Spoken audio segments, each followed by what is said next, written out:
Buying a cottage or waterfront home can be exciting, but there's some important things to consider before you purchase to help you decide if it's the right property for you.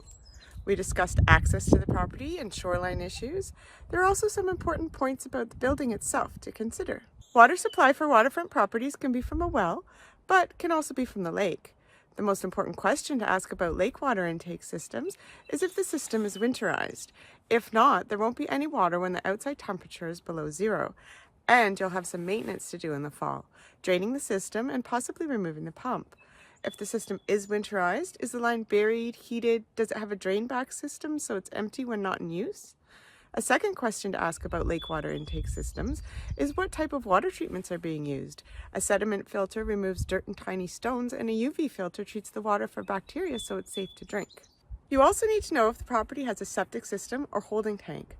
Either functions well, but a holding tank isn't ideal if you're planning to live there year-round or be there frequently, or if there are several people in your household, if you plan to do laundry there or take a lot of baths. Holding tanks fill up quickly with heavy water use and need to be emptied frequently. Another important point to consider is if the building is fully winterized. Sometimes a listing says a place is four-season, but the building is only partially insulated. It's not uncommon to have above-ground crawl space with neither the crawl space or the floor of the building insulated. And it's not uncommon for buildings to be insulated, but not sufficiently. Often a three-season building can be winterized, but it's something that can sometimes require extensive renovations, which is no problem for some people, but is that something you want to do? I hope these videos helped you understand what to look for to find the cottage or waterfront home that's right for you and that you love. The topics I covered are only some of the things you need to know.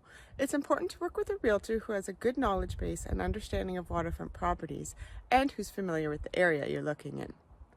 I'm Dawn Morden, a realtor with eXp Realty. Bye!